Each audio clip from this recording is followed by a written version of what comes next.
Welcome inside the vault for a Ravens lunch hour live stream. It is Thursday, May 29th. We are back with you. I'm Bobby Trossett. She's Sarah Ellison. So good to be here inside the vault for a Ravens lunch hour live stream. Please like the video on your way in. Subscribe to the channel if you haven't already done so. And hit that notification bell so you can be notified of when we're dropping our daily live content. There will be one more thing on the back end of this episode. But before then, Sarah, there is a ton. There's just boatloads of OTA content for us to discuss, including Lamar, to the surprise of no one, showing up in mid-season form. We've got highlights. We've got chatter from the press conferences. We've got analysis. We've got a bunch of things to discuss throughout the course of what's been the first of several voluntary organized team activities. From there, DeAndre Hopkins, we know he's on the other side of 30. We know that folks have been tempering expectations based on what he might be providing at this point in his career, or maybe just in terms of what he's expected to provide. He hears everything, I think. He sees everything, and he clapped back at some critics on his Instagram story earlier today. Darius Washington's timeline, there's a little bit of a surprise flair that was included and added into that yesterday. Of course, it's an Achilles tear for him, but what does that mean about his return timetable? Mark Andrews breaks his silence. His first press conference was held yesterday. Isaiah Likely showed him some love and went to bat for him. Have I missed anything? Yes, I have, because there's a lot to get to, and we better start now. Good to see you, partner. It's good to see you. It is the last day of school for the Ellison household, so from now on, there could be a lot of noise in the background when we're doing this show, but very excited today. It's like yesterday we were in the middle of the show. We were just getting little pieces of practice, people coming in. I was surprised Lamar Jackson was at the first week of OTAs because he doesn't need to be there. But there was such a strong showing at the first week of OTAs, the first practice open in the media. You got yourself Lamar. You got Derrick Henry. You got DeAndre Hopkins, Kyle Hamilton, Mark Andrews, Nnamdi Madubuike, Marlon Humphrey, Roquan Smith. Everybody, almost everybody was there. Some of the biggest names, the highest paid players, all participating in that first week. And I said yesterday, you don't want to be the guy that doesn't show up with that type of attendance. And so, Bobby, I know that the media was taken aback by it too, because once the press conferences began, every person that came up to podium, whether it was John Harbaugh, Odafe Owe, Isaiah Likely, several other guys, the questions are always like, how did you guys get such strong attendance at voluntary OTAs in May? The first game doesn't happen all the way until September, and I love the various answers that we got. John Harbaugh said that, you know what? We talked about it today. We all know what we're here for. We have a mission that we want to accomplish. Odafe Owe probably gave my favorite answer. He says that we're tired of finishing in a spot where we shouldn't finish. We're all tired of that too. Thank you, Odafe, for speaking what's all in all of our minds. And Isaiah Likely said that everybody got the memo after the last game of the year. Again, a lot of these veterans, Bobby, I keep it the same every year. A lot of these veterans don't need to be there, but when they do, it just shows there's that much more hunger and bitterness and this desire to just get out that bitter taste after the way things ended last year. Feels very similar to this time last year, to be honest with you, in terms of the conversation, but everything's been ramped up a notch. And it shows with the attendance. It shows with this messaging that you're sharing here that we all watched yesterday during those press conferences. So while a lot of this is jogging my memory in terms of similar type of messaging from a year ago coming off the AFC Championship loss, everything's just been ramped up a few notches. And if you were wondering who those players were that weren't in attendance, at least from those who were there and made clear to mark attendance versus not in attendance, 5 players reportedly. Well, and it's hard to even say they're not in attendance. It's kind of like saying when somebody's injured, yeah, they're not at practice, but a lot of them are still in the building. So some of these guys are probably in the building, but just not at practice, except for probably one. But go ahead, name the 5. Well, yeah, and then Yeah. that one outside this list is obviously our Darius Washington, who is gearing back from his Achilles tear.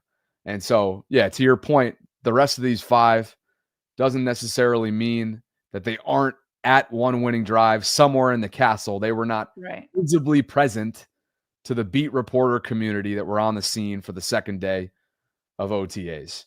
Daniel Fa'alele, Emory Jones, Kyle Van Noy, Jake Hummel, and Cheeto Awuzie. And Harbaugh gave a couple explanations for these guys.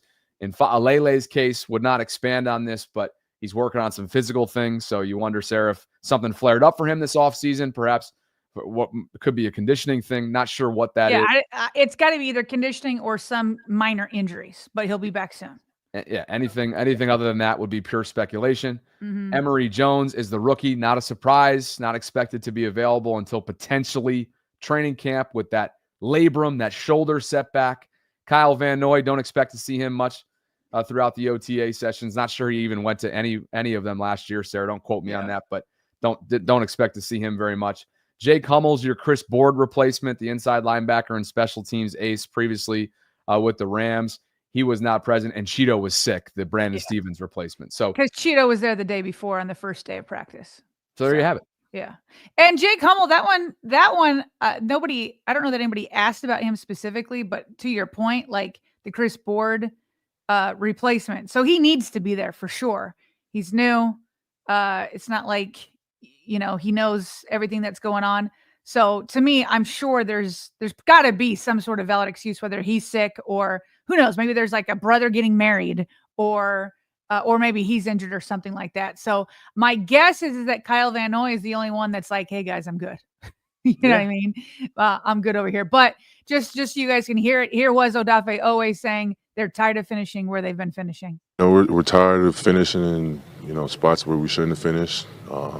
We're just trying to capitalize, and you can tell by guys like Lamar, D-Hop, Dehan, Bate, Rowe, K-Ham, Beaks, guys that, don't, like you said, don't have to be here, but we're here, we're putting in the work. And then here's Isaiah Likely. This level of attendance at an early season OTA like this, was there a mandate that when someone sent it to, hey, everyone, we really all need to be here, from the jump like this? I feel like everybody got the memo after the last game of the year. I mean, when you don't reach your ultimate goal, which is to, win and hold that trophy and smile. Yeah. That's the memo. It's the memo has been received. The memo's understood, and it should be. It should be. You're not going to knock a guy like Kyle Van Noy for not showing up. I think he's earned a right at this point over the last couple seasons, really in particular, that he's going to handle his business on his own. 2 years ago, he was unsigned on the couch, as he likes to put it. Ravens needed him in September, and he went on to have a career year, and then he follows it up with another career year that actually bests his previous career year from 23. So I'm certainly not going to see me. I don't think you would either, getting on a guy like that at this point in the offseason program. But the players that are a part of this core that are going to be here for the foreseeable future, you would think Isaiah is among that crowd, even though he's in the middle of a contract year that he's entering. They all understand it. And clearly when QB1 understands it, who was we're going to get to that in just a bit. He was in midseason form yesterday. Then everybody understands it. It's a trickle-down effect.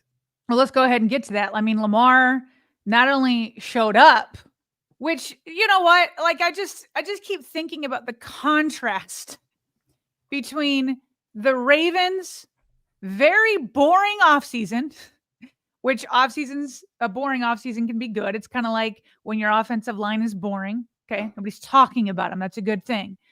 But here you have your two-time MVP showing up the first week and looking fantastic. Meanwhile, the Steelers don't know who their quarterback is. The Browns also don't know who their quarterback is, but they have two different issues. The Steelers don't have enough quarterbacks. The Browns have too many quarterbacks. And then over at the Bengals, they've got their own issues on their defensive side. And it's just so peaceful and tranquil over here. It's all locked in over here in Baltimore. It's all locked in. We know who we are. Lamar Jackson knows who he is. Todd Monken knows who he is. Zach Orr, he got his year. He now knows who the defense is supposed to be. And then here comes number 8 showing up. And by the way, Bobby, so this is a conglomeration of several media members who got video at practice yesterday. So I'm giving credit there at the bottom of it. But I just want to take a look at Lamar Jackson here from Brian Wacker. Just some easy warm-ups here, right? Taking snaps from his center, Tyler Linderbaum, who earlier he tried a chest bump and wouldn't let go of this long embrace. Loved having his center back. I was like, I can't tell. Does he love his quarterback? This from David DeAndrade. Look at this. Look at this. Just a little in the breadbasket for Keaton Mitchell there for a little touchdown with some easy passes and catches. But, I love to see Keaton Mitchell back. Here's the one to DeAndre Hopkins. Had to slow it down here. And it's just like D-Hop jumping in right away. And that's exactly, let me pause this. Let me go back to that real quick. This is exactly the type of catch I envision DeAndre Hopkins reeling in time and time again. He's just high up, longer passes. He's going to go up and get it for you. Nate Wiggins isn't quite in position here, but if that's a 50-50 ball, Hopkins is coming down for it.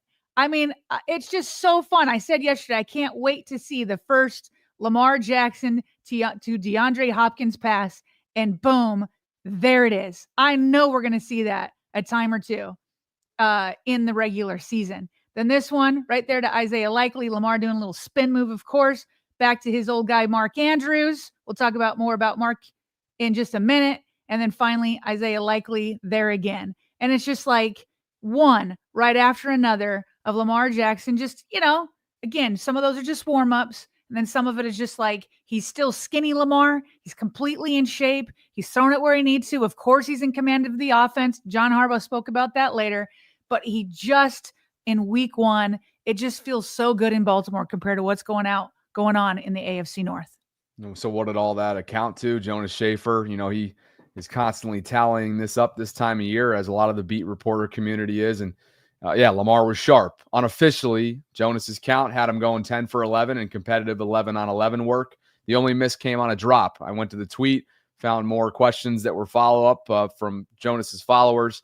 They asked him, well, who was on the wrong side of that 10 for 11? It was Zay Flowers who had a drop there. Devontae Walker almost ran over Jonas behind the end zone on a touchdown catch, but he was very active, was Devontae, the second-year wide receiver out of North Carolina, with the 1s and 2s, a bunch of catches. So some good early productivity, Sarah, for Devontae, who for the most part last year was either inactive or a special teams guy. He did have that toe drag, obviously a beauty against the Giants, an awesome touchdown, but it was a small sample size, and we'll have to see if he can make a big leap to be an impact guy and start to try and compete with DeAndre Hopkins, Tylan Wallace, everybody else that's in that sort of 3, 4, 5 range in the wide receiver room. But by the way, it sure looked like that D-Hop catch that you were highlighting, and it was a beauty. It sure looked like it was either in the red zone or close to it, and that's exactly to your point where you think that he can be the biggest impact.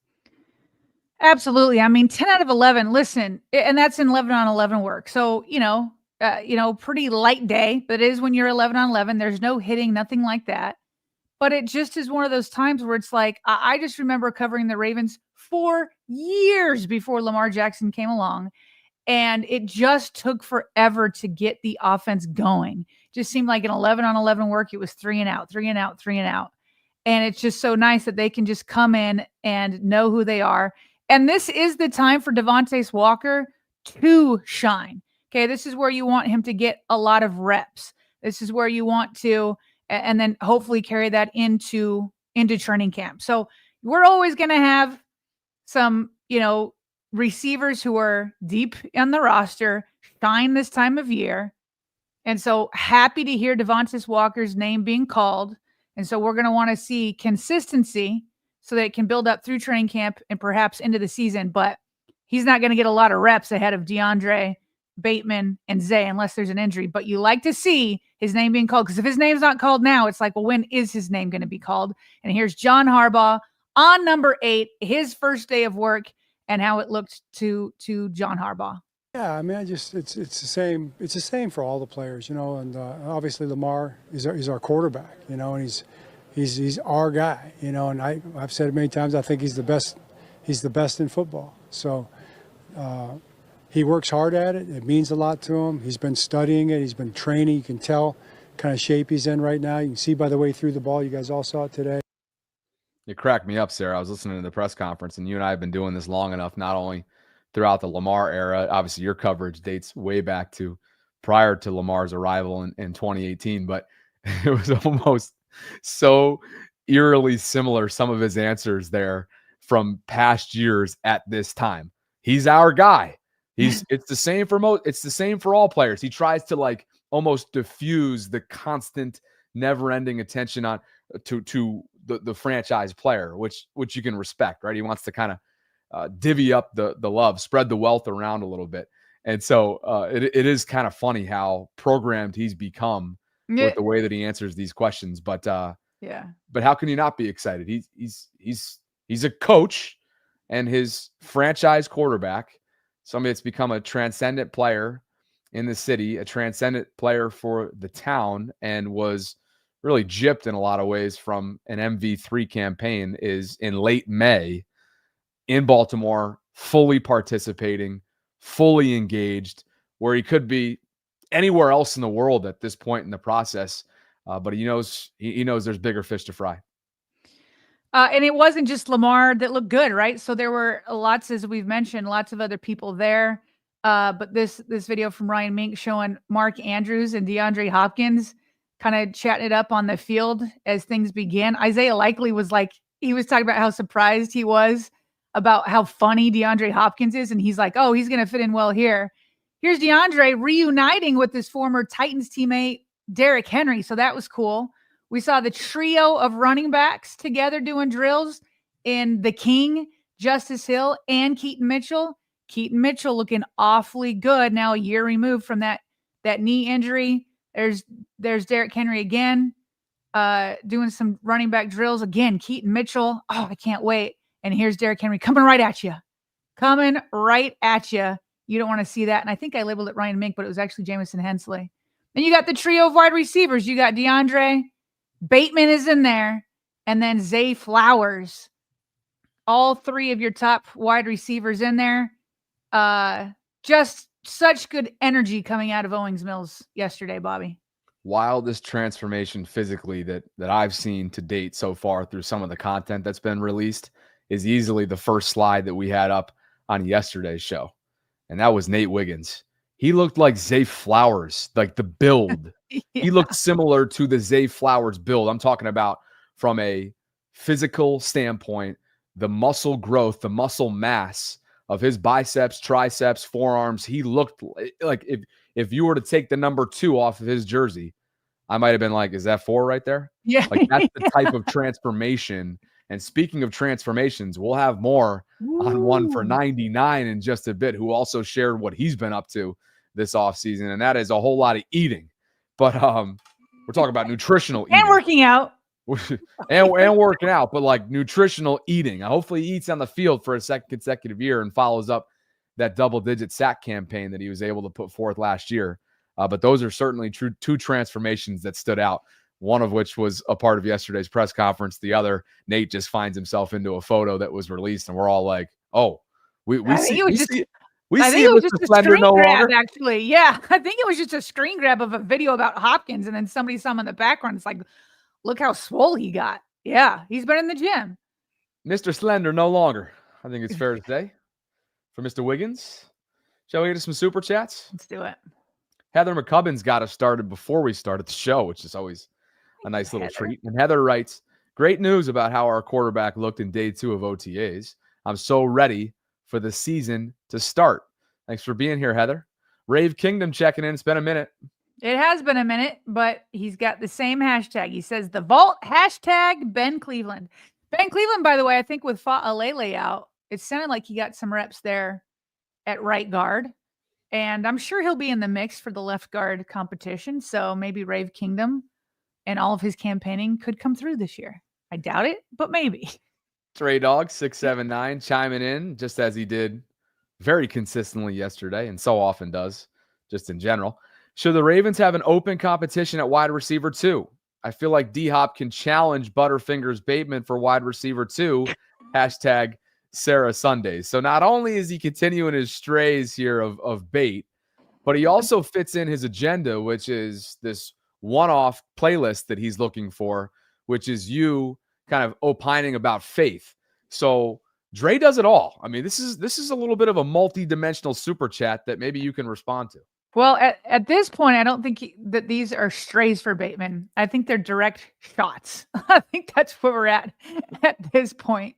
So, no, I think Bateman's still a wide receiver too. But listen, it's more a question of how often do you go out in 3 wide receiver sets. That's how I see it. So, yeah. Sarah Sundays. Until Bateman does otherwise, and he's coming off a career season 9 touchdowns? 9 touchdowns. Plus 2 touchdowns in the playoffs? Obviously, a couple key drops that led to interceptions, a key, you can call it Butterfingers, you can call it an unsure pair of hands. But for the most part, this was a player that was reliable, was explosive.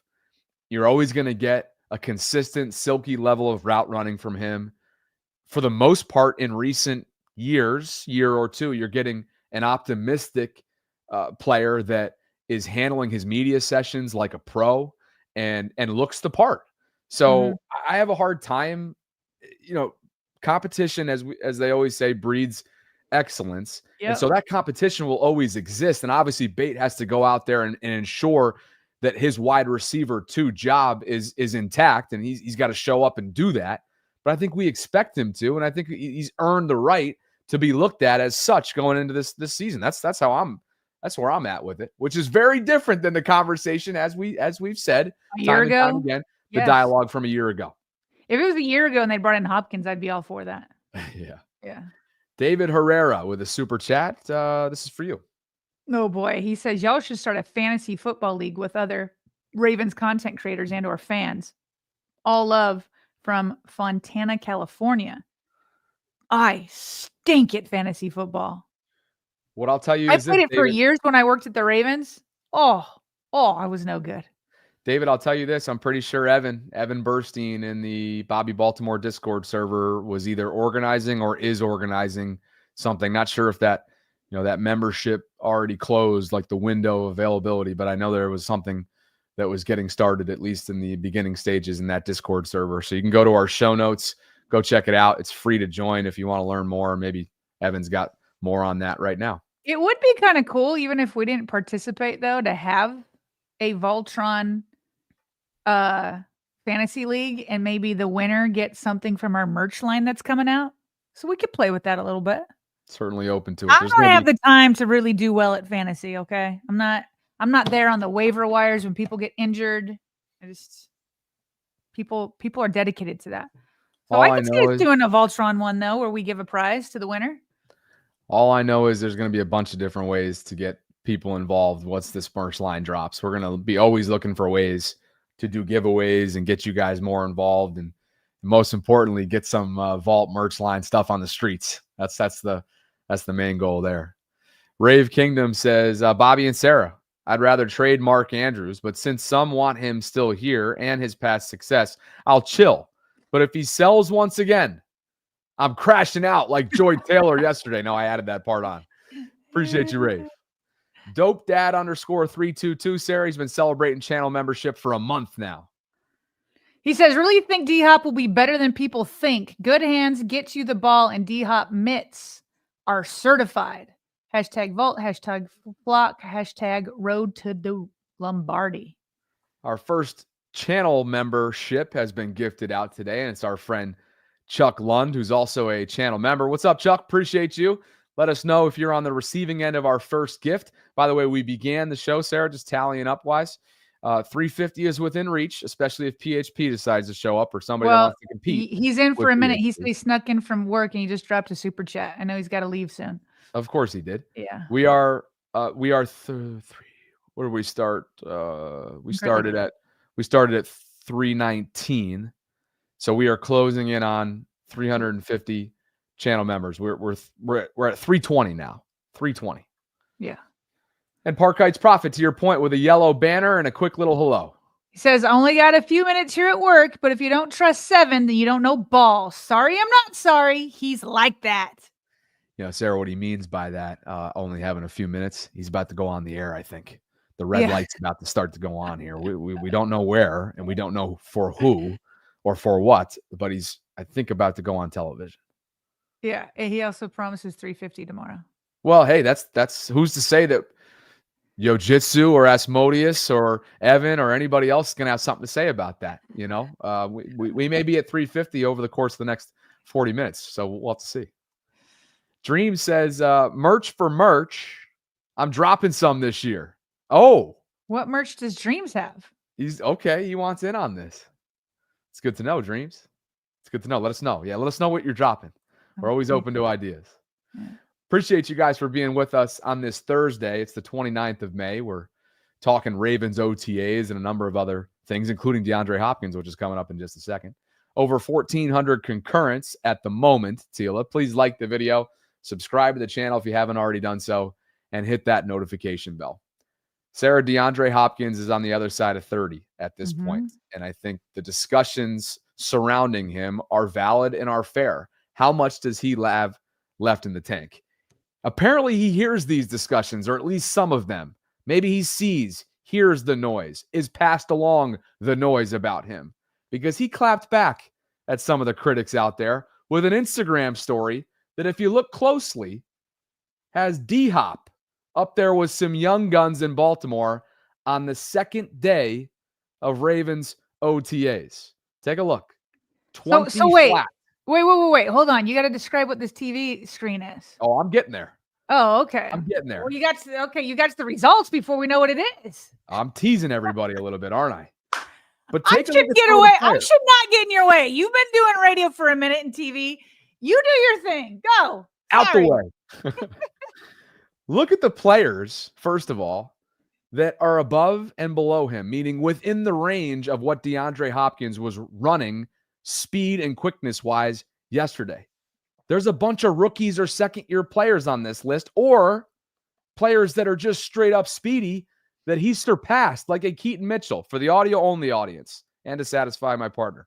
Please. This is an Instagram story screenshot from D-Hop's official account with a leaderboard from the 28th of May that marks the fastest OTA players. Okay? Marquise Robinson, an undrafted rookie, a defensive back, led the way at 20.2 miles an hour.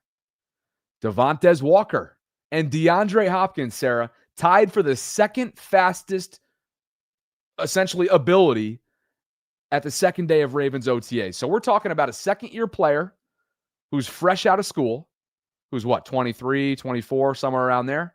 Mm-hmm. DeAndre Hopkins, who's been in this league for over a decade. He and Tez both clocked at 20 flat. That means that D-Hop bested LeJontay Wester, Zay Flowers, Keaton Mitchell, Malachi Starks, and you see the other names on that board. The caption, I'm old and can't run, with a shh emoji, as if he's speaking directly to his doubters. I kind of loved it from the old man in the room. Okay, well, I have questions. Is this just like their fastest speed of like the day? Is that how this works? Or is this like an average of, their routes or something like that? I don't know. It's got to be the fastest of the day, right?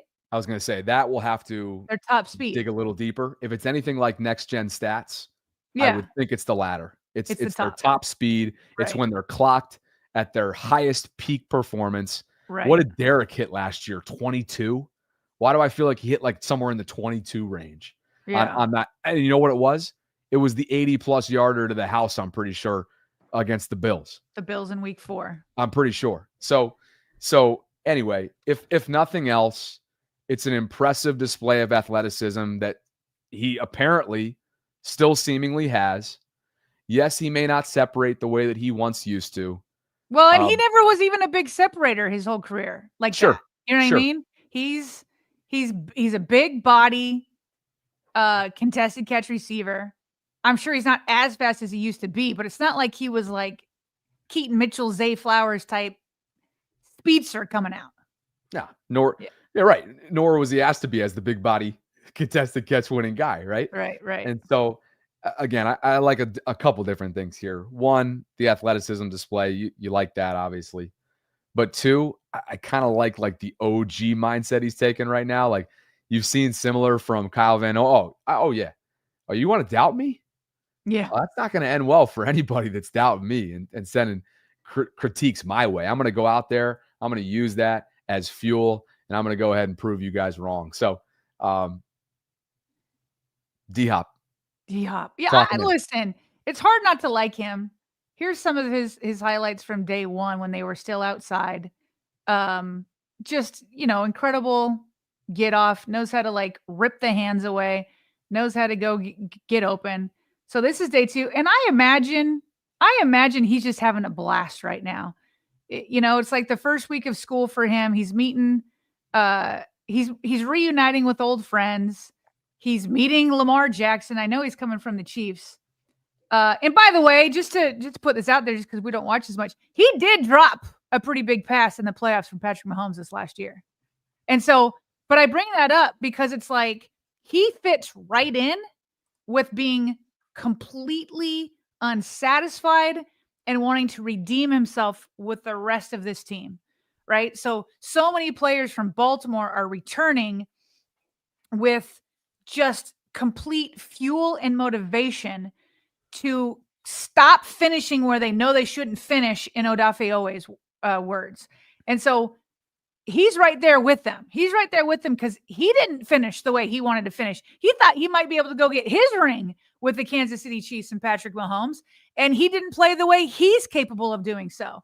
So then, but again, coming back, it's like the first day of school and you're reuniting with Derrick Henry. You already knew Lamar Jackson. You knew that you were cool with him. Sounds like his personality fits in and with being funny. Like there's what's there not to like about DeAndre Hopkins? And so John Harbaugh was asked about expectations. We had this conversation yesterday, Bobby.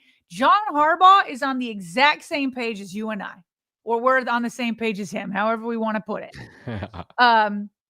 But when he was asked about expectations, he said, well, first of all, he's a heck of a football player. You saw him today. He's a gifted guy, but he's going to be a big body contested catch receiver for us. Certainly. He's moving great. Plus he brings all the experience. He's been in the big game. He's made big plays in the big games. He's not going to be in any situation that's too big for him. I just thought he and Lamar looked really good out there today. Looked good out there together. It was nice to see, close quote. So, this goes back to some of the super chats we just had. I don't know that it's so much that I don't believe in DeAndre Hopkins. I mean, of course, he's not the all pro that he was. To me, it's the same thing I say about all of these guys. It's going to be hard for anybody to completely dominate because there's so many weapons on this offense, starting with Lamar, going then to Derrick Henry, talking about the 2 tight ends in Mark Andrews and Isaiah Likely, where there's already, from our point of view, a competition about who's going to be tight end 1, because both are certainly capable. And then you've got these 3 wide receivers. Justice Hill's back there. Keaton Mitchell's back there. We're talking about Devontae Walker. It's like not all these guys can get the ball. And so instead, everybody's going to have to play a role.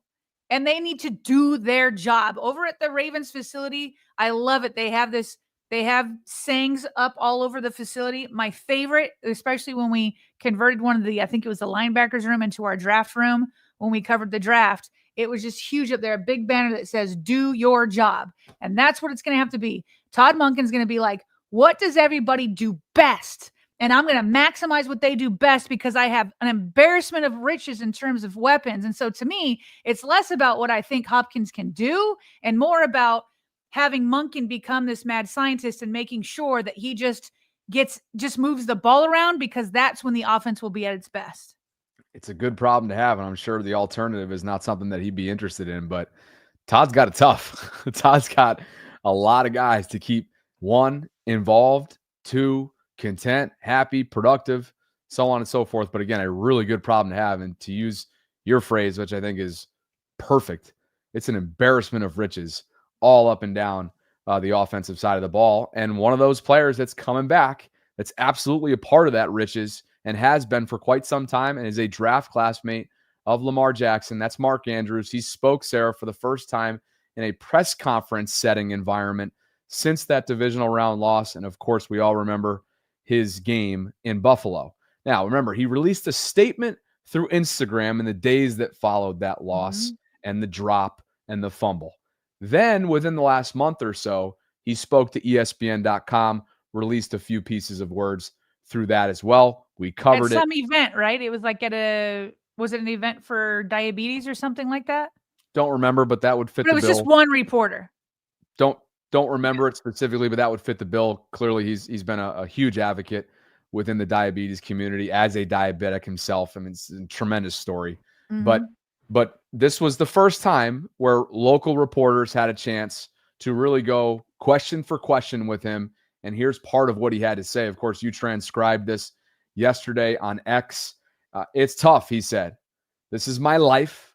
I put a lot of work into this. Everything I do and think about is focused on that. So it wasn't the way that I planned it, but that's all part of the story. I've been using it as fuel. I had an incredible offseason.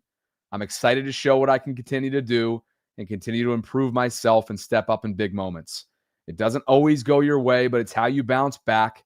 There was a follow-up question added in. What has he done to move past his fumble and drop 2-point conversion? And Mark said, I surrounded myself with good people and didn't look at the outside noise. Look myself in the mirror and know the type of player I am, know the type of work I put in. As a professional, it's about being able to move past it, but storing that in the memory bank, understanding that this is not the end. This is something I'm going to work with, get better, improve, and move on. We'll talk about his contractual future in just a bit, because that was another piece of the press conference. You have been on record for sharing throughout the course of this offseason that you were disappointed to have not heard from him in this type of setting until now. Your thoughts on how he handled it yesterday? I thought he was perfect yesterday. I liked everything he said. I mean, he was transparent about how tough it's been. He was asked again about who he leaned on. He talked about his girlfriend, which I thought was sweet, and how she's been there for him through ups and downs. He talks about his extended family. He talks about, man, when the whole world's against you, it's nice to go to his nieces and nephews to just put a smile on his face. He talked about leaning into Jesus and to God, and he just kept saying he had an amazing support system. And when you there's nothing to me, Bobby, that's worse than regret and guilt. Those two things, it's good that we have those emotions because it motivates us to do better. But when you're in the thick of it, I'll just tell you, like, I never feel worse than when I feel guilty. Guilty about or about something I know that I'm better than what I showed, and I fell short, or I saw, somehow, maybe even if it's unintentional, you accidentally hurt somebody. Like, there's nothing worse than that. And one of his worst career moments was in front of the entire country. And so I like how he's sitting here and saying that he's looking forward to the opportunity to show that he can continue to improve himself. And that was my favorite line. I want to continue to improve myself and step up in big moments, because I've been saying since the divisional loss that, I wasn't gunning for him to be traded, although we covered it a lot because of the way Eric DeCosta did. He obviously was shopping him. But my two things was, I'd prefer to call somebody else's number in big moments. And I would like to see Isaiah Likely get more tight end one snaps, more looks right away. And so, but he can't control that. All he can control is if his number is called upon in big moments, he wants to improve himself and step up in big moments. So everything he said yesterday was perfect. It's easier said than done, but it would have been more perfect had he said it either the Sunday after the loss or the next day on Monday. You know what I mean? It's easier to do it when you've had some time to think about it. Somebody responded to me on Twitter when I transcribed all this. He said, I'm sick of hearing about this. Why does the media have to keep talking about, or why does the media keep asking him about it? Why do they keep asking him about it? And I was like, Now, hold on a second. Don't get mad at the media. This is the way Mark decided to approach it. Okay. Mark decided if Mark could talk to them just like this in front of a whole group setting back in January, then this wouldn't have lingered as long as it has. We predicted it back then. We said it's just going to keep lingering until he does a full press conference with all media members. Why? Well, because for us, we're content creators and we will pull in stories from anywhere. But traditional journalism is the Baltimore Sun has to get their own sources. The Athletic has to get their own sources. ESPN has to get their own sources. Like all these outlets have to get their own sources. They have to ask their own questions. They're not just going to take it from somebody else. That's not traditional journalism. And so don't get mad at the journalists for asking questions. They've actually been patiently waiting for 4 months. Okay. This has been a slow drip of information because he chose to not talk to the media, then go the IG route, and then talk to one reporter, what I think was at this event. And so while to some of the fans that are following, it feels like a lot, but the reporters weren't able to. And so this is what we predicted. If you weren't going to say something right away, then it was going to just linger. And then every time one reporter talks to you, they're going to ask you the same thing. Whereas if you just talk to everybody all at once, you cut it off and it's done. So I like everything he said. It would have been better if he tried to do it in February. And I also think it would have been better if he didn't talk about when he talked to ESPN about the wet gloves and all that kind of stuff. However, listen, at this point forward, he's done his press conference. He's done it. The questions can now trail off and we can turn the page and we can see if he does indeed have redemption. I want nothing more than redemption for him. That's what I want. That's what I want. If I were the coach, I'd still call on Isaiah Likely a little bit more. But as a person and as a player and as a good guy, I'd love for him to have redemption. Unfortunately for him, I think this is going to continue to follow him. If they get back to the postseason and Mark's in a press conference setting, a reporter is going to figure out one way or another to ask that question. Mm-hmm. And so while it wouldn't have lingered the way that it did and the way that we predicted it would throughout the course of this offseason, I still am a believer that if he addressed it when so many wanted him to in the aftermath, the direct aftermath of one of the biggest mistakes of his career, that there still would be a way for it to have been woven into yesterday's press conference. I really do believe that. But would it have lingered? Maybe not to this point. And I don't think everybody. The follow-up would have happened. Yes. The follow-up. How have you been since then? You know what I mean?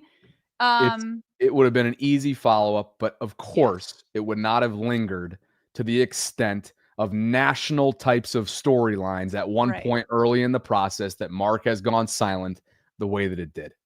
So that's one component of Mark yesterday. The other, of course, is the elephant in the room. The fact that his future is uncertain after the 2025 season. And he was asked if he hopes for an extension as he enters this final season under contract. The transcription? It's not for me to deal with that. I thought Eric had a great way of saying it. He's in the business of keeping great players. So he's letting everybody know he's been paying attention to EDC's thoughts this offseason. Yeah.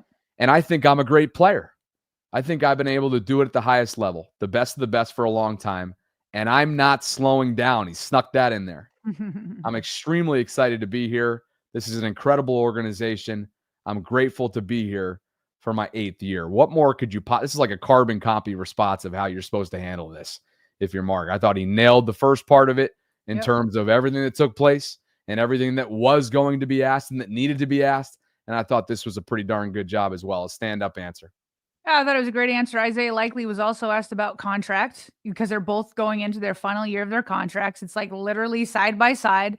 And Isaiah Likely also answered it, well. You're just like, well, all I got to do is work, and then I'll let my agent take care of the rest, basically, So, but I like that Mark, is speaking confidence, right? I know I'm a great player, all that kind of stuff. Now, in reality, Bobby, I think we both have the same prediction. I think Isaiah Likely is going to get a new contract.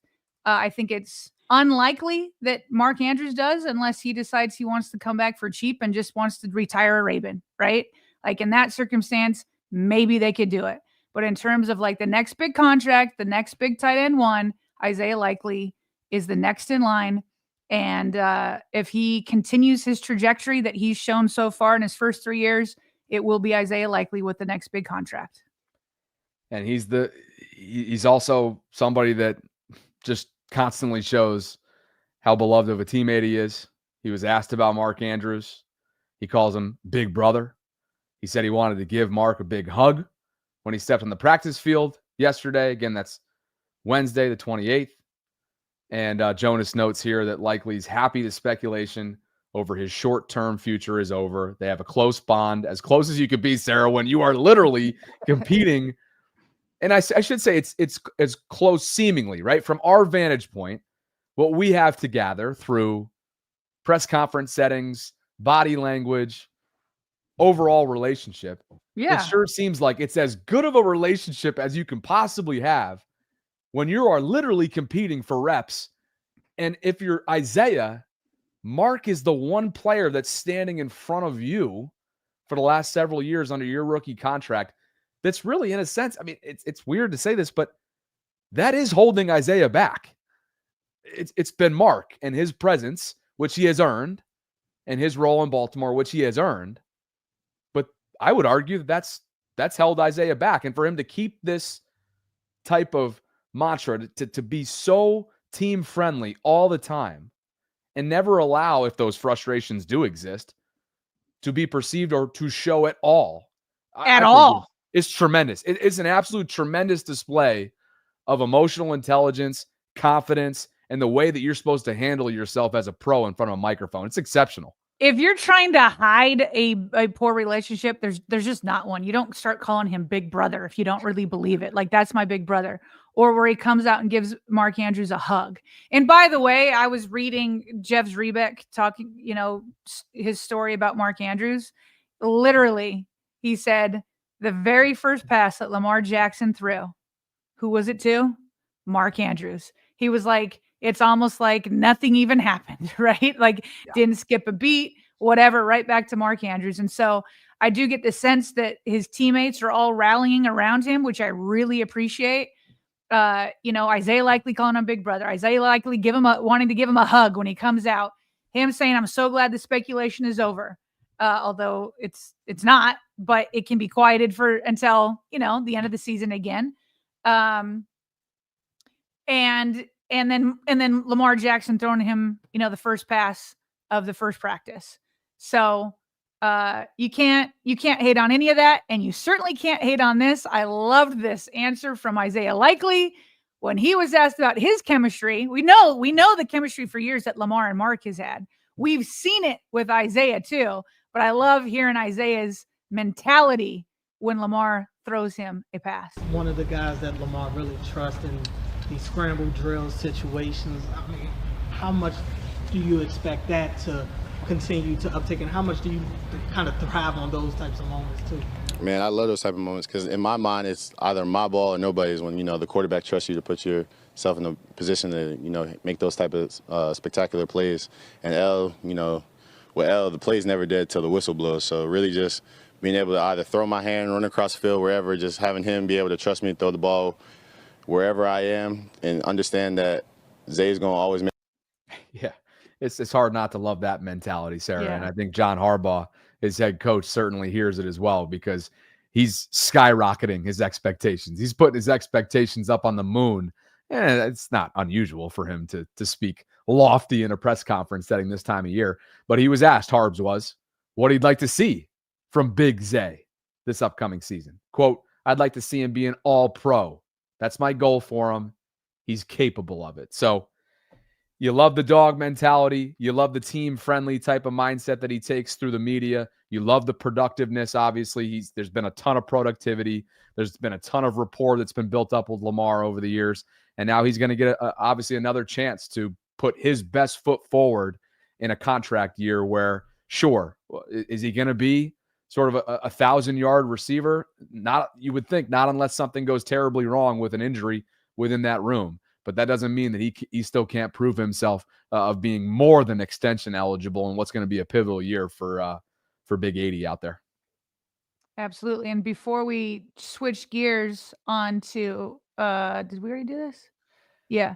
Before we switch gears here to Odafe Owe and Ardarius and all that, do we want to do a couple super chats? I was going to say that's sort of the end of our pass catcher updates, right? Yeah. We did a bunch of offensive updates, and now we're going to get to the other side of ball in just a second. But yeah, that does give us a chance to take a quick pause, get back to some super chats. We left off with dreams, and so we'll kick things back in here with Katie, who just gifted another membership. So we have some gift giving going on. Chuck got it started. We're now at 321 official channel Voltrons. Katie, thank you, and let us know if you're on the receiving end of Katie's generous gift. Tim Hughes checking in, Sarah, with a super chat. Said, I called D-Hen getting 1,800 yards before last season. This season, I'm calling D-Hop gets 900 yards and 8 touchdowns. Hang on now, Timmy. Timmy, did you have him going for 1,800 or 1,900?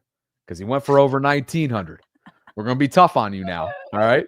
If you're coming back with your own receipts to prop yourself up, and I love you, Tim, but if that's what we're doing, was it 1,800 or 1,900? Because I believe you had 1,921, if memory serves, partner. Oh, dang. You got it down to the yard, huh? All in good fun, Tim.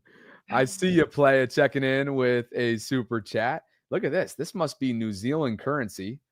And I see you, playa, says, top of the morning, Bobby and Sarah. Sending love from New Zealand. Morning coffee and the vault is the way to go. And that makes me think the time change is amazing to me. Time zones are amazing to me. John Cooper Adams Trossett, the youngest sibling, is currently in Tokyo.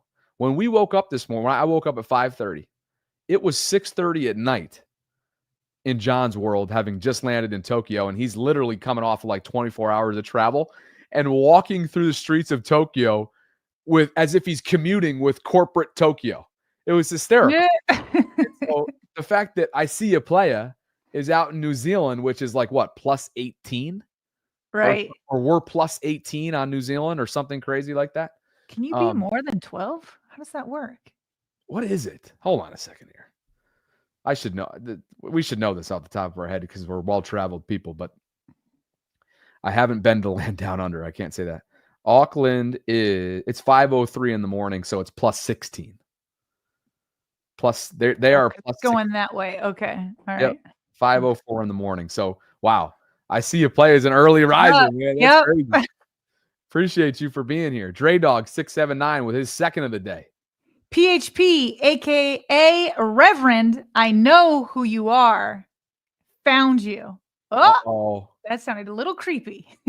Dre Dog found PHP. That's what you hear in like horror movies. Like you get a phone call and it's like a scary voice, and it's like, I know who you are.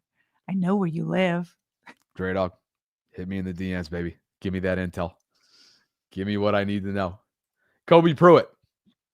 My hot take for the year is that Bateman, in his second consecutive season being healthy, becomes the X receiver we expected him to be and a Pro Bowler. Boy, I tell you what, Bobby, these super chats, we got Derrick Henry, who knows, going for another 1,800. D-Hop having 8 touchdowns and 900 yards or whatever it was. And Bateman's going to be a Pro Bowler. And the expected wide receiver, I mean, everybody's going to give everybody 1,000 or plus yards and 8+ touchdowns. Give it to everybody. You get 1,000 yards, and you get 1,000 yards, and you get 1,000 yards. Hey, why don't you take the next one, because we have to scroll up and figure out what happened to our friend Kova here. Okay. So you take the next one. I'm going to try and figure it out. Let me find the next one. I'm not following along just yet. Which should be the second to last one if you scroll all the way down. And maybe Second somebody can help us out. For me is Heather McCubbins. There's Tim Hughes. So what I'm basically trying to do here, and if somebody could help us out with how here we go. But in the meantime, if somebody could just help us out and let us know what happened. People are offering condolences to Kova, so I just want to be which fully we caught didn't up to see. speed. Yeah. I'll let you take this. So Dreams is saying, Sarah and Bobby, I'll send you guys an email because he was talking about merch. It's something I've had in the tuck for a while. And condolences to Kova and her family. Prayer emoji. I'm looking, but I'm not finding anything. So if somebody can help us out and catch us fully caught up. She lost her great grandmother. Okay, I got you. All right. So with that, we obviously send Kova, you and your family, our condolences. I think everybody echoes that sentiment in the live chat. We wish you strength, prayer, everything else getting through this difficult time. Our best to you and your family. Heather McCubbins, we are now at 322 because of Heather's generosity. She got the show started with a super chat, and Heather now close to ends the show with a Voltron channel membership. We're out to 3, and we're up to 322, closing in on that 350 number. And Tim Hughes, you want me to take this one since it's addressed to me? Bobby, I called 1,800. He got 1,900. Now I'm calling 900 for D-Hop. So if the trend continues, he would have 1,000. I'd be okay with being wrong again. LOL. Tim, I think it'd be wrong to call you wrong, though. Who had D. Henry coming in at 1,800, much less 1,900 last year? Not many predicted an almost 2,000 yard season from the King. So I definitely thought he'd have over 1,000, but I wasn't close to 2,000. Yeah. I was kind of joking with you there, Tim, a little bit. Like, I don't consider you wrong from a year ago, but hey, if you want to continue with that mojo you got going on, and that ends up being a good thing for D-Hop, if he's in the 900 range, something terrible happened to the wide receiver room, and maybe the Ravens will be better for it. I don't know. We'll have to see. Back to the content, Sarah, and on the defensive side of the ball, let you take this on Odafe Owe, whose transformation is garnering a ton of attention. I'm very curious about this. Okay. Odafe was one of those people that is clearly motivated by that loss. And he feels like he did not play well against the Bills. And he felt like a lack of maybe power prevented him from doing what he wanted to do. I think he felt like he could have gotten a couple more sacks on Josh Allen and throughout the season. So after what was a banner year for him, kind of breaking out with double-digit sacks, and now he's heading into a contract season. I'm sure he even said, he's like, I'd be lying if it wasn't somewhere in the back of my head. But obviously all these players know that you just got to put your head down, work, and everything will take care of itself. But he did say that, that contract's in the back of his head. And so the goal this offseason was to gain weight. As you said, he did a lot of eating. Bobby, he put on 20 pounds going from 245 to 265. Now, he made it very clear. They were like, well, how'd you do it? And he's like, well, I just went back to Miami and I started eating. He's like, but don't worry. He's like, I was eating nasty food. And I thought that meant junk food. And then he's like, just nonstop chicken, nonstop like broccoli and Brussels sprouts, which all that's good.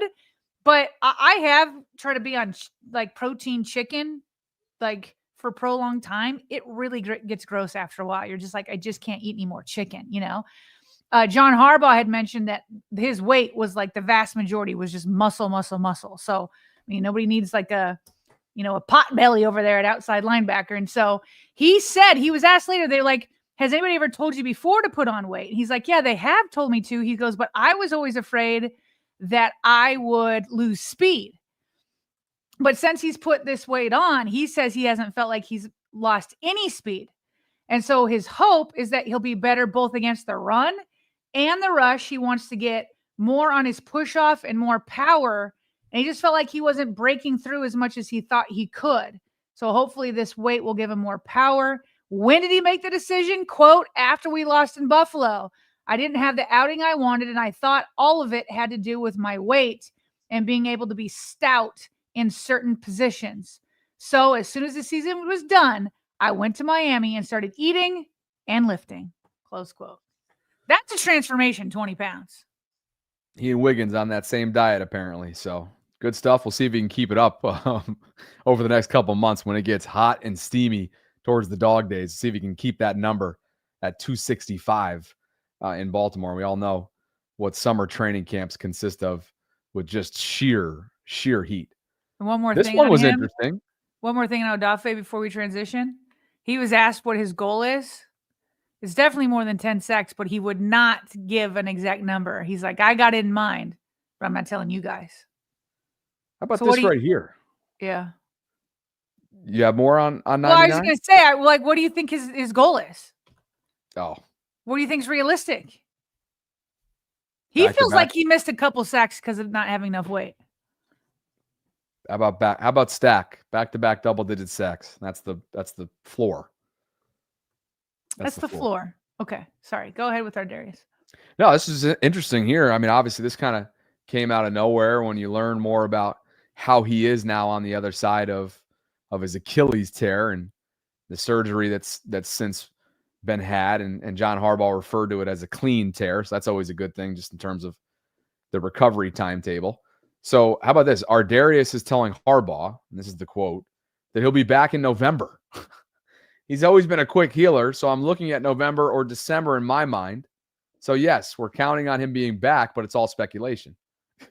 Nobody's going to work harder. He got back from the foot last time really quick. He had a chest injury early on in his career as well. The guy's been banged up. Mm-hmm. He's become a really good player. I'm going to say great. He's become a great player. Nobody deserves the opportunity and success more than Ardarius Washington. We'll talk about Malachi Starks in just a second, Sarah, because obviously what the rookie has on his plate is more than usual, given Ardarius going down and Malachi really being looked at as you would think a projected starter come week 1 in Buffalo. But if Ardarius can find his way back into the lineup and actually pull off that kind of recovery timeline, saw Aaron Rodgers do something similar with his Achilles tear, although he never actually came back because the Jets were out of the postseason a year or two ago. But this would obviously be a big boost for a secondary that outside of, from a safety standpoint, I should say, outside of Kyle right now, is young, very young. He's very young. This was a surprising timeline for me. November. Now listen, November might be a bit aspirational when it comes from the player. Obviously they don't want to sit around forever, but now we have this date though. Now we have this date. Harbaugh's like, okay, November/December. And who knows where the Ravens will be at that time? Who knows what kind of injuries they will have been having? We might be counting down the days and just being like, holy cow, we need AD back. We need this guy back. And so, or they might be doing well, kind of like Keaton Mitchell's situation where like Derrick Henry and Justice Hill, they were perfectly fine. And so there was no reason to really risk anything and rushing Keaton back. So it'll be interesting to see where the secondary is at by the time November or December comes around. Is it something where it's like, yes, we need Washington to come save the day for the second year in a row? Yeah. Or is it like, hey, things are so good, don't rush it. But at least you'll be here for a potential playoff run. In the meantime, the aforementioned Malachi Starks, according to Harbaugh, has yet to flash, but he's still learning the defense. He also, as you noted here on X, hasn't made a mistake yet.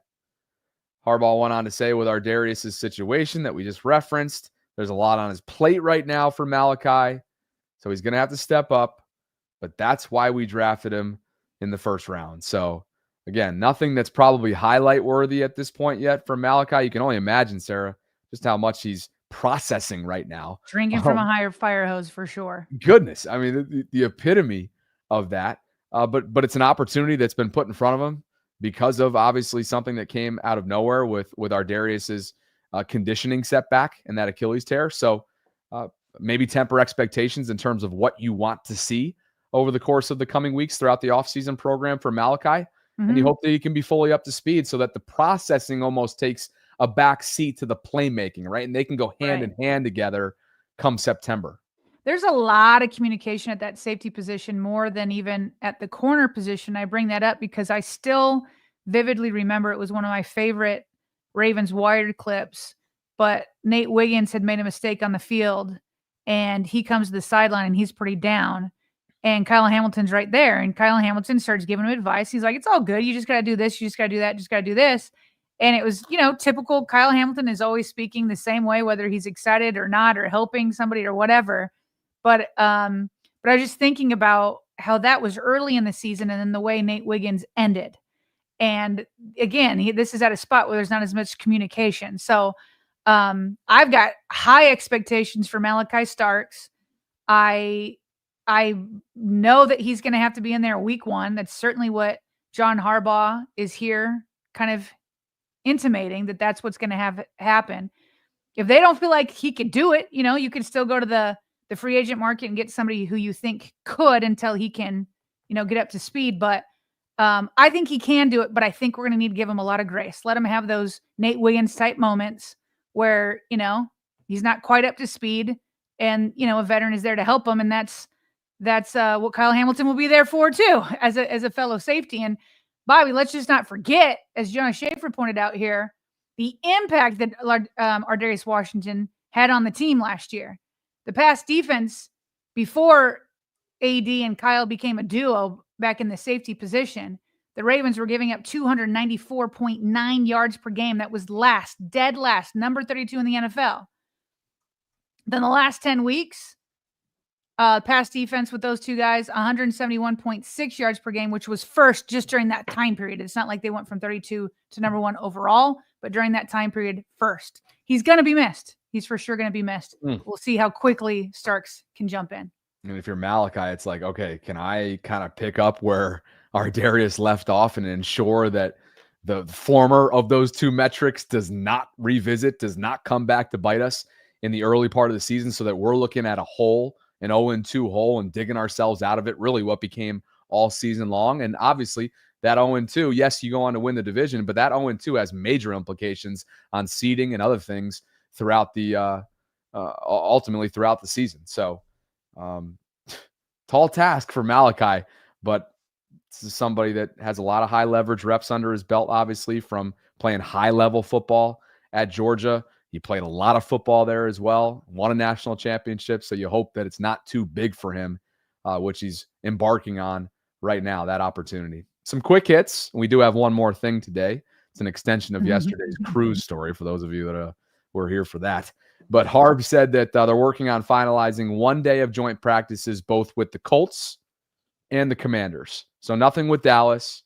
He also said that defensive tackle John Jenkins will join the team post-June 1. They're waiting for post-June 1 essentially to pass so that Michael Pierce's roster spot can officially be accounted for. So just a couple notes there, Sarah. And I bet John Jenkins is really disappointed that he can't come to these voluntary OTAs. Oh, he's got to be totally bumming. Just a total bummer for him. Huh? I mean, he's, so young, only, 13 years in the league. I'm sure he just wishes he could get out there. Amazing. Don't kill me. I had to bring one in on Joe Flacco.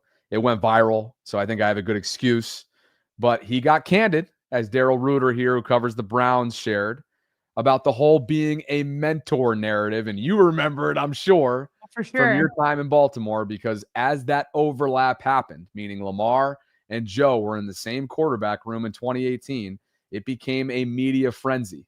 Well, years later, he was asked about the fact that, yeah, he's the elder statesman in the room, but he's in Cleveland to compete. He's in Cleveland to start. He was running with the ones at least one of the OTA sessions, or a part of one of this week's OTA sessions, as Daniel Oyefusi tweeted in Cleveland a couple days ago. And here he is, Sarah, years later, doubling down on his philosophy when it comes to the question.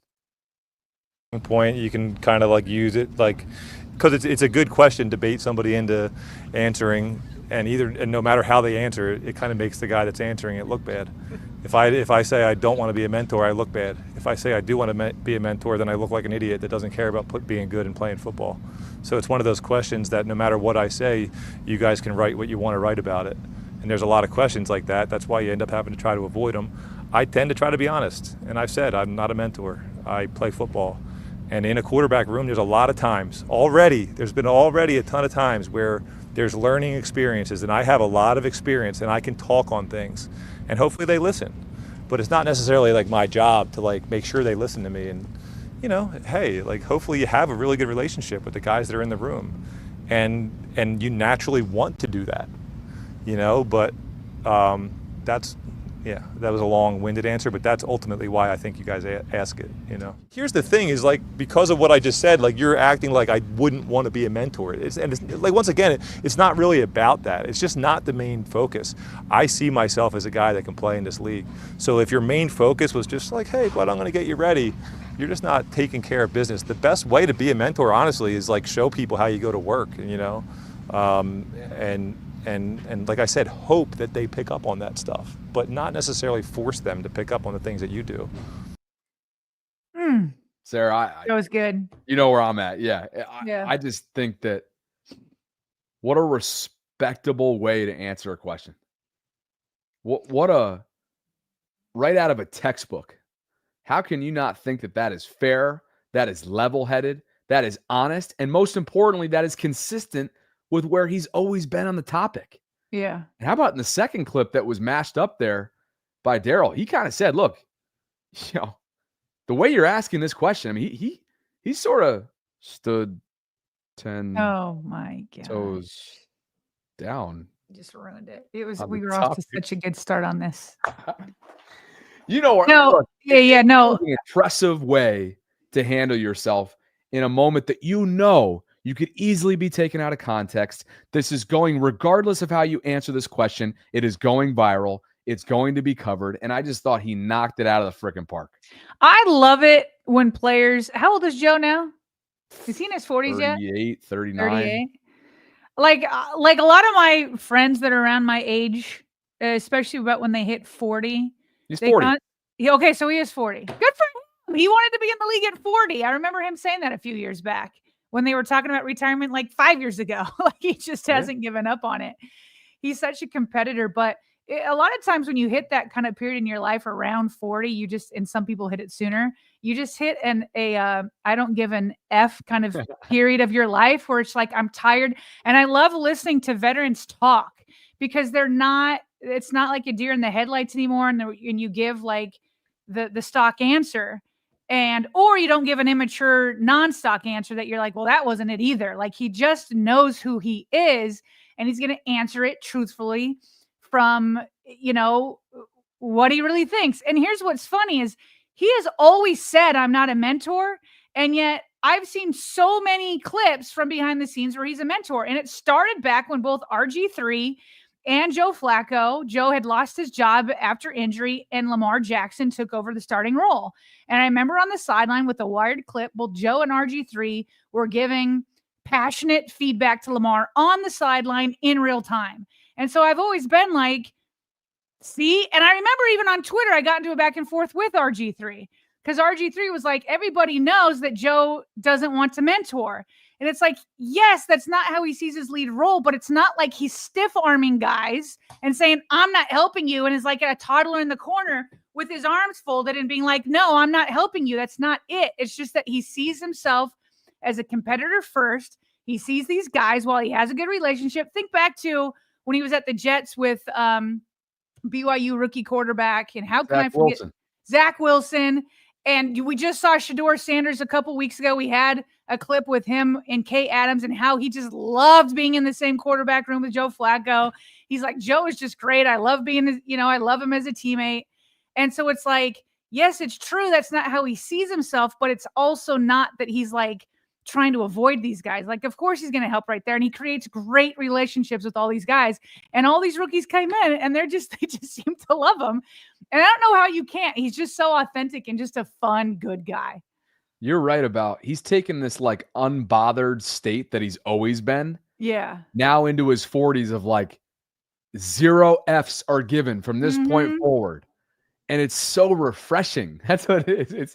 It's refreshing. And to your point too, because of all the wisdom that he's picked up along the way, you want to listen to him.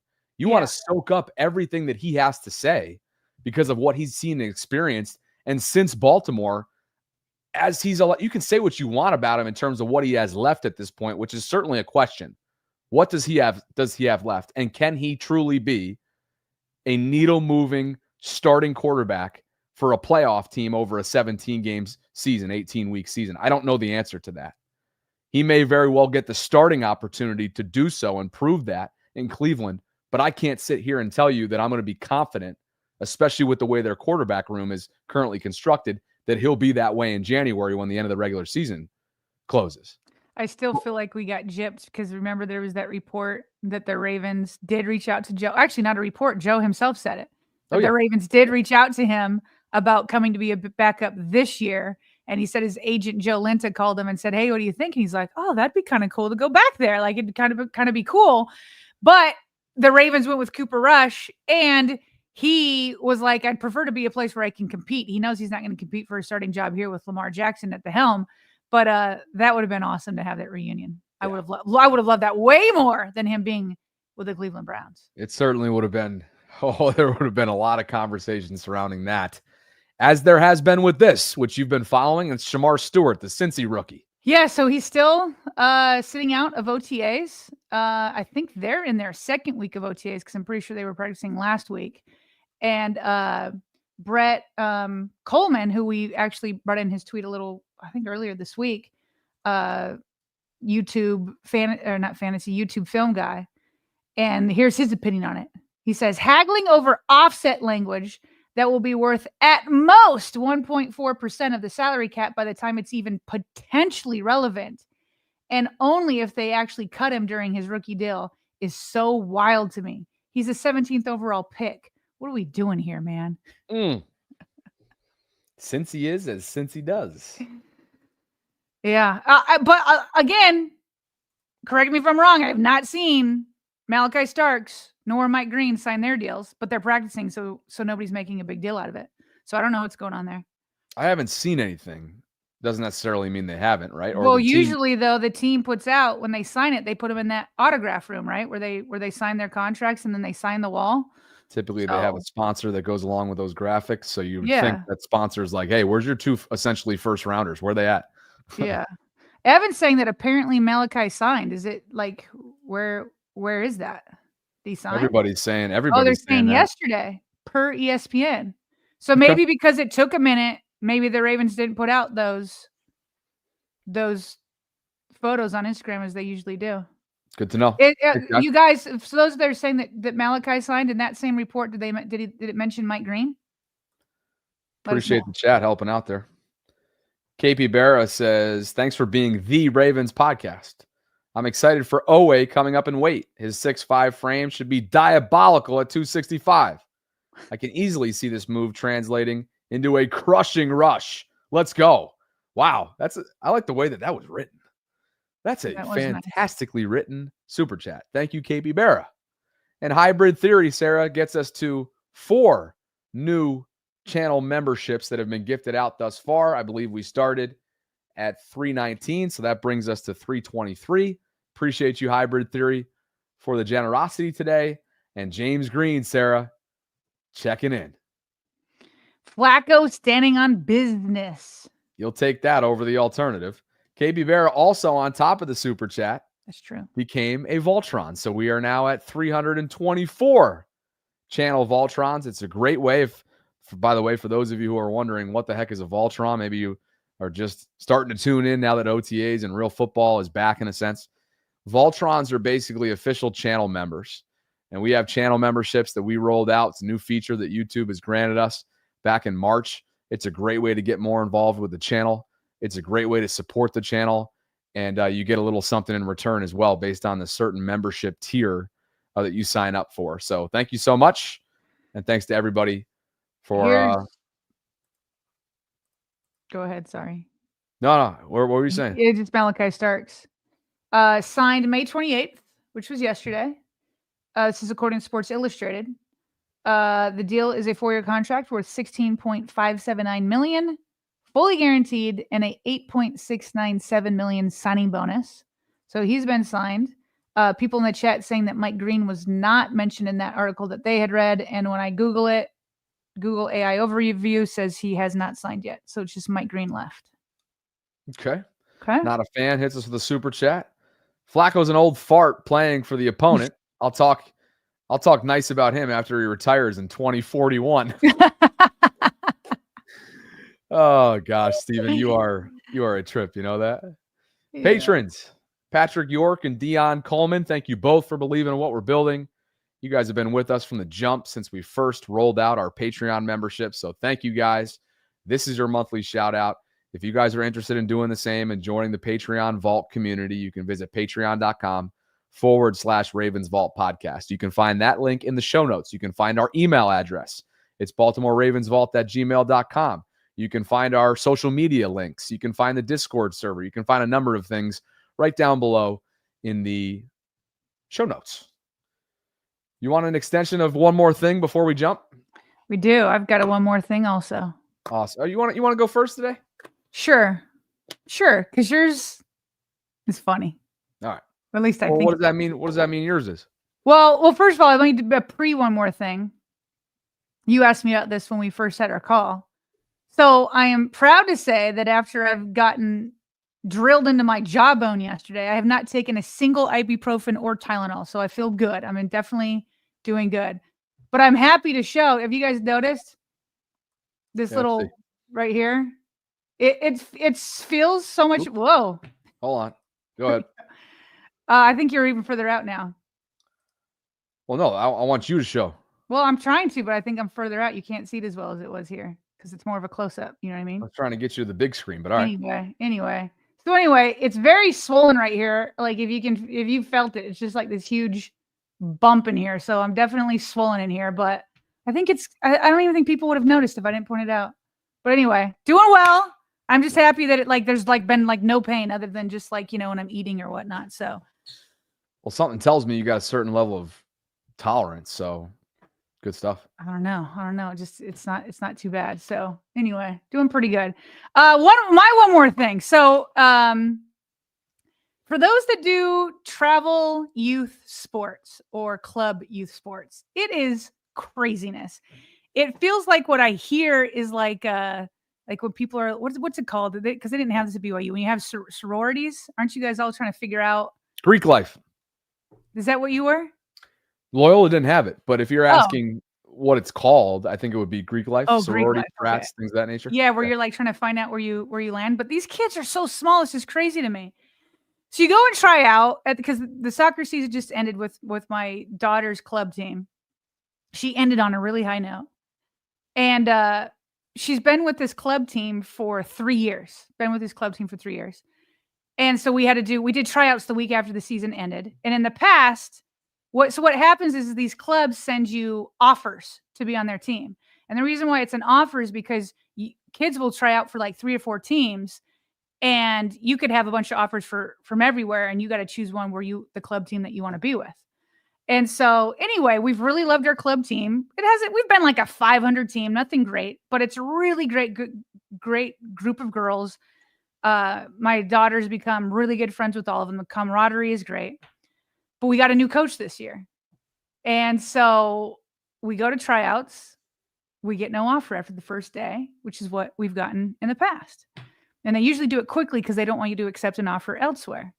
Second day goes by, and London, of course, knows everybody on the team. And she comes home. She's like, "Mom, have we gotten an offer?" She's like, all my friends have gotten offers. And I was like, we haven't yet, this is crazy, And so meantime, I had signed her up for a couple of other tryouts. I figured we would return, but because we had a new coach, I just did it as a backup. Luckily, I did. So I sign her up, and before she even tries out for this other team, the sporting team, they give us an offer. Like not even sight unseen. Okay. And I know we've played them before. She's also is half goalkeeper, so I think they were also looking there. There's always a shortage of goalkeepers. She does goalkeeper and forward. It's very funny. And in her last tournament, she had scored the game-winning goal to get into the finals. And so anyway, but the new coach doesn't know any of this. So I'm like, oh, well, we've got this offer over here.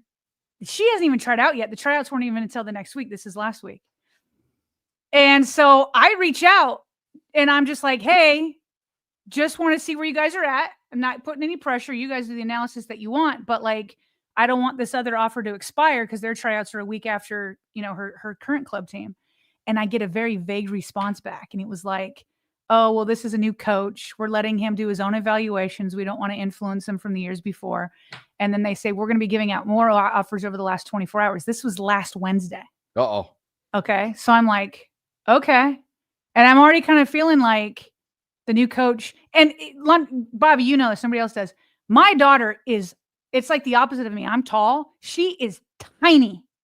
She's got tenacity for days. Okay. But she's tiny. And she doesn't, and compared to these other athletes, it's like, she's like half their size a lot of the times. So what I'm starting to feel like, well, shoot, this other team, it's like what OBJ says. You want to go where you're wanted, right? Like this team knows you, even though it's a new coach, but I'm getting like vague responses from other people that know her. So I wait, and then we wait, and we wait, and we wait. And then finally Sporting had their tryouts. And I was like, well, let's go see if you like them. And then if you do, we'll go ahead and take this offer because we haven't gotten another offer from the club you've been with. So we go last night. This coach is awesome. He's awesome. And my jaw's on the ground because this team is way better. Okay. I don't even want to get into it. They're probably above what my daughter can even do because I don't even think she's been taught to do what these other girls are doing. She goes, the coach is great. He actually has goalkeeper experience. So she dove. Anyway, I can't even tell you the advice that was great. So we leave. She comes off the field. She goes, okay, I want to sign with Sporting. Uh-oh. And I'm like, you're sure? And she's like, yeah. I was like, okay, because King's Hammer has one more tryout on Thursday. It was a long story. Rain. They were going to do one more tryout. They postponed one. And I'm like, okay. So I actually signed both London and Elle up for the Sporting one, which is actually right next to our house. It's way closer. I go ahead. I pay the money. And these travel teams are ridiculous. It's way too much money. I get the email from Sporting, confirmed we're now on the team. We're this great team, great coach. 64 minutes later, I get an email from her former club team of 3 years. They finally give us an offer. And I'm like, coincidence? I have no idea. 64 minutes. And I'm like, in my mind, I'm like, why'd you guys take so long? Like, what, like, what'd you expect us to? Maybe it's because they knew Sporting was having their tryouts. So maybe they went ahead and did it. I think I was nervous that London would be upset because this came in at like 10:30 or whatever. She was already in bed. So she wakes up and she's like, Mom, I already know, because she had seen it come through on the app for the team. And she's like, I got an offer. And I was like, are you sad? Because she wanted to go back to her old team. And she's like, actually, no. I was like, oh, so are you good to decline it? And she's like, yeah. She goes, can I do it? And I'm like, sure. So she goes in the app and she's like, decline. Well, good. That was going to be my follow-up question. Is London at peace? And it sounds like she definitely is. The answer is yes. She's going to miss her friends for sure, but she'll make new friends. Yeah. And I think she's going to grow a lot more. I'm a little bit nervous because it's just two completely different things. I don't think her skill level is at the team that she's at now. I don't think it's going to matter much. That could be a good thing. And I think she's going to have a lot of growth this year. And so I just cannot believe it was 64 minutes later we got an offer. Yeah, my gut's telling me that's not a coincidence. It does seem a little bit weird. You know, it's such a small community there. Yeah. I just wonder if everybody's kind of in the know within that coaching community, within the way they're going to go about the tryout structure. Yeah. Of when certain things are happening, when they actually absolutely have the deadline. Yeah. Right. They're trying to fulfill their rosters. I do wonder. But hey. But listen, I warned them. I went last Wednesday and said and I wasn't threatening. I was just like, I need to know. I was like, we got this other offer. So they knew we had one. So I don't know why they decided to wait another week. Like, we needed to move on. Yes. So anyway, hopefully it ends up being for the better. I hope so too. And best luck. I kind of liked what this means for the trajectory of London's development. So that's good. Yeah. And the fact that the coach has that goalkeeping background, and he was goalkeeper in college. Yeah, so. That's part of it. Good stuff. That's your one more thing, and mine is an extension of yesterday's conversation, which is sort of an extension of me, right? It's indirectly about me, but it sounds like some of you appreciated it. Yeah. So I'm going down to St. Pete this fall. I signed a September 1st lease. It's going to be a furnished type of short-term lease. I want to change the scenery. I'm looking forward to it. Back in March, I stayed in a bunch of different places down in Florida with my family and worked remotely, as some of you guys might remember. I did a 10-dayer with my cousin Connor, and he lives in St. Pete. Newly single, 32, great guy, originally from Stuart, Florida, and he's very much in the dating scene right now. Yesterday's, just to give a quick little summary of yesterday's, he was reached out to by his former boss that he doesn't talk to, but clearly has good rapport with, Sarah. And his former boss has a family friend whose daughter has a cruise and just got essentially bailed on by her friend. It's fully paid. And his former boss is essentially trying to recruit him, Connor, for his family friend to have him go on this cruise with this 38-year-old single girl. Which there's so many questions I already asked him yesterday. It's just the most odd situation ever, but go ahead. There's a ton of them. Okay. one thing for sure is that Connor wants to come on the show should this happen. Yes. I told him that we'd be interested in having him on. He's like, I'm game. The cruise has got to happen first, though. I said, I get it. Might have to happen mid-cruise, depending on how well it's going. Here's the update in screenshot form for you. Okay? He's been hitting me up about this nonstop. And so finally, we have an update of texts between Connor and the 38-year-old who he could very well be going on this cruise with. Can we give her a fake name so we don't call her? Let's call her Katie or something. You want to call her Jane just to keep it like really? Oh yeah, like a Jane Doe type thing. Okay, yeah. Jane. Okay. Let's call her Jane. Perfect. Okay. So first of all, his entire office is in on this. He's loving telling everybody. Everyone's highly invested in whether or not this is actually going to happen. Okay. So I've been trying to keep up with a bunch of screenshots that he's been sending me from a ton of different group messages he's in from his work, and it's hard to keep up. But what I do want to share is the screenshots that he sent over today. He's already texting with Jane. Okay. Okay. June 9th to the 14th. This is like 10 days away. Something crazy like that. Maybe 2 weeks. It's coming up. Yeah. All right. Screenshots incoming. I like this girl. That's what he's telling me. Okay. He likes her. Okay. I don't know what he likes, but he likes her. Just because he hasn't talked to her yet. That's all I mean. I'm talking about my preference. The way you said it, I know what you meant, but the way you said it was hilarious. It goes back to yesterday. People are going to roll their eyes about that. Okay. Today, 9:49 in the morning. This is fresh content, 3 or 4 hours old. Hey, Connor, this is Jane. James is our mutual friend with a smiley face. Hey, Jane, good to hear from you. James said you might be reaching out. I know this is a bit of a weird situation. Just if you knew Connor, weird. If you knew Connor, this is just so good. I love the fact that he's willing to do this. Okay. I think both.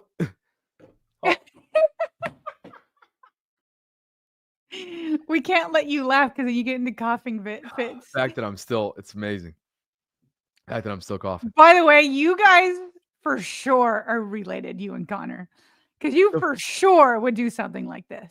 The funny part about it is, yes, but if you knew Connor, you wouldn't necessarily think that. He's a little bit more closed off, which is shocking. I think he's realizing you got to put yourself out there when he's recently single, probably about a year, coming up on a year, and he's willing to kind of do things that are a little obscure. So you're telling me he went from closed off to going on a cruise for a blind date? That's quite the leap. I view him as like somebody that can turn it on any given time, but I view him as an introvert when you compare him to me. Okay. Let's just say that. Yeah. So he might be going out of his comfort zone here. I still haven't had you. I want you to take that personality test. We should definitely do this as one more thing in the future. But that personality test is the best I've ever taken. It has me exactly 49% introvert, 51% extrovert. Like I'm right down the middle. All right. Yeah. Let's do that. And let's figure out how to get my fitness age too. Yeah, let's figure that out. Okay, go ahead. I've interrupted you like 3 times. Go ahead. It's all good. I know this is a bit of a weird situation. I think both of our first comments were that if we hated each other, we'd be stuck on a boat together with nowhere to go. So I appreciate the willingness to even try this here. Jane, automated message. This is like it literally says automated message. I'm currently driving and we'll see your message when I get where I'm going with a bunch of emojis, which is super cool. I didn't even know that existed. Oh, yeah. You just have to have friends that do that. Yeah. Very cool. I don't do that. Yeah. That's very cool. Yeah. And I got to tell you, not to get too serious, I'd have to think in Connor's mind, that is really cool because our cousin, his younger brother, died in an automobile accident. Oh. Yes. That was your cousin? Yes. And his younger brother. That's so I'd have to think, just throwing this out there and trying to get in Connor's mind here, I'd have to think he sees that automated message and is extremely impressed by it and likes it and thinks that means something. Yeah. Jane goes on to say, as soon as she apparently gets to wherever her destination was, ha, ha, ha, as much as I trust James and my dad, just realistically, the first time meeting anyone would be best not on a cruise for 5 days, LOL. I'm open to meeting you, though. So she's kind of like being pretty front and center here. Connor writes back, oh, absolutely not. I used to work for James, and I've seen that guy sell like no one else. I definitely would prefer to meet first, too. I do live in St. Pete, though. I'm in Atlanta for work the rest of the day. Would you maybe want to just FaceTime tomorrow when I get back? Or just sometime this weekend? Don't want to take up your Friday if you have plans. She writes back, laughy emoji. I'd love that. What do you do for work? James definitely adores you. His former boss, that's her family friend. Right. Connor's in right now. All right. Okay. I'm getting fired up for Connor right now, and I kind of wish it was me. Wait, where does she live? Remind me. She is in Florida. Somewhere in Okay, so Florida. they're both in Florida. Yeah. Okay. But he travels his butt off. He writes back, okay, cool. We can just text tomorrow about what time would be good for both of us. I'm usually pretty flexible, but I do have a busy morning. I'm a mechanical engineer and work on hydraulic systems. I work on our sales team, though, so I have to be the one that actually talks. Basically, I'm the engineer that never went to class. What do you do? And then he goes on to write, James literally created a job at GE to get me hired. He's my biggest supporter. Oh, that's Former awesome. boss, her family friend. She writes back, oh, wow, sounds like a busy career. You travel a lot? I own a pet care business, loving and caring for fur babies. Love him. Biggest heart. Connor goes, okay. He said, quote, she loves dogs, but didn't say that. Biggest understatement ever. I do travel a lot, about every other week for a few days. You're in so-and-so in Florida, right? I'm your way every 6 weeks or so. So he travels to where she lives in Florida from St. Pete. And then he goes on to say, I actually grew up in Stewart. I only got one. This is the last screenshot. Okay. Jane writes, that's great. And yes, it's my purpose and passion regarding pet care. I kind of travel too, but in this area and in home, I live in, let me know about tomorrow. I'm pretty flexible. He writes back, oh, I love that place where she lives. I'll definitely let you know. I have a few calls in the morning. They're about to FaceTime. Can't Okay. wait for that. And this is still on. We should have them meet on FaceTime on the show on Monday or tomorrow. That's absurd. You of all people would think that's absurd if you were on the other end of that. But I love it. But I love it though. Do I love it or do I love that? You know what I also love? What? If this starts to come to fruition, Yeah. I don't love that my wingman will be SOL. I know while you're out there. I don't love that. But what if they're dating when you get there and she's got a ton of friends because you can go on double dates? She's Think 38. of it that way. She's 38, homegirl. So what? That's the problem. I'm 45. How many friends do I have that are like 10 years younger than me? Okay. All right. Yeah. Okay. Hopefully that's the case. I Partly don't because love. I have a lot of kids, and so my younger kids have friends with other kids where their parents are younger. But anyway, go ahead. Well, I don't love the fact that I'm potentially losing my wingman, but I do love that Tilly's future pet care could potentially be in play here. Okay. Just throwing that out there. And by the way, I love a good solo adventure, as you know. I'm happy to go. I'm happy to dive into the dating scene on my own down in St. Pete. It's hard, but I'm happy to do it. Okay, but hold on. You're going to turn 31 before you get down there, correct? July 31. Okay. July you'll be 31. So when you get down there, you'll be 31. She's 38. She's for sure has friends that are like in early mid 30s. It's got to happen. I mean, that seems like a little bit of an assumption, but I hope so. Well, you're assuming that she only has 38-year-old friends. It's just a nice little age gap there, partner. You know? I hope you're right. You're going to go on double dates. If they're together, mark my words, you're going on double dates. I hope you're right. Yeah. That's my one more thing. I've been enjoying this. It has been making our show almost 2 hours long every time. These one more thing. I am to blame. We both went long on our one more things, but I don't care. People are enjoying it. Super chat. I don't know how long we're gonna be able. I don't know if we're gonna be able to do it in season all the time, but it's a fun little off-season nugget. Hopefully, you guys have been enjoying it. It's a great way to maybe get to know us a little bit more and connect with us on a more personal level. But Yvette, in the middle of our one more things, gifted a Voltron channel membership. So thank you to you, Yvette, for being here and also your generosity. And Dre Dog, Sarah left a super chat on our way out here. Should have come to South Carolina, wingman, right here, Bobby. That's your wingman right there. And I think that Dre Dog really would be a good wingman. I have a feeling. I do too. I think he's a great dude. I look forward to meeting him in person one day. And just to be clear with James, I don't have anything wrong with older women. It's just not my preference for dating because I want kids. That's all. I don't think there's anything wrong. Matter of fact, Well, and you somebody- don't want just kids. You want like at least 4, right? I would like a big family. I'd like 4. Yeah. And I'll just tell you, as somebody that's had 4 kids, that's tough to do in those later years. Yeah. My last kid I had at 36, and they definitely treated me different at 36 when I had my 4th kid than when I was 29 and had my first kid. I'm sure. Like, they treat you like you're like ancient for sure. Yeah, like I'm sure. the risks go up and all that for complications and whatnot. Not that it can't happen, but you're not just looking for 1 kid. You're looking like for 4. Definitely. Yeah. Definitely. I will say the conflicted part of it is some of the best dates I've been on in recent years have been either people my age or a little bit older than me. It doesn't happen very often, especially now that I put my radius to, my age range is from like, I think 24 to 29 is what I put it on these apps. Yeah. So that obviously takes away from the pool of older women. I find it interesting that anytime you voice a preference, the chat gets after you. Why can't Bobby have preferences about who he wants to marry? Like, this is so strange to me. I don't know. I know. I Like, don't and it's really not understand. even like, I don't know, if you were like being a jerk, then I would call you out on it. But you're like, hey, I'm not attracted to this person. Or, hey, I'm looking for a younger person that would like to have 4 kids with me. Like, you're allowed to have preferences. It's okay. I know. I don't know. But I'm going to keep sharing those preferences, so they're going to have to figure it out. I know. But awesome stuff. Maybe we'll have Connor on if this ends up happening, and maybe we'll have something to discuss on Monday or tomorrow if the FaceTime ends up taking place. So stay tuned. Appreciate you guys for a great show today. Please like the video on your way out. Subscribe to the channel if you haven't already done so. Hit that notification bell so you can be notified of when we're dropping our show and content.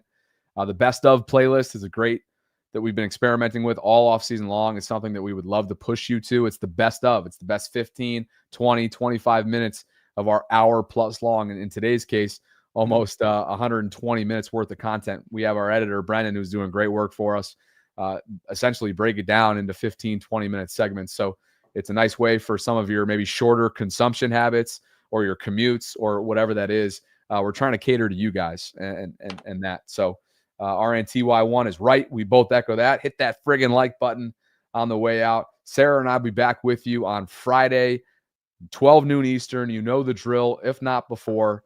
So, partner, appreciate you. For Sarah Ellison, I'm Bobby Trossett, signing off from this Thursday Ravens Lunch Hour live stream. Email us at BaltimoreRavensVault@gmail.com. We got a lot coming down the pike, and we look forward to catching up with you guys, as always, here inside the vault tomorrow at 12 noon Eastern. Talk to you then.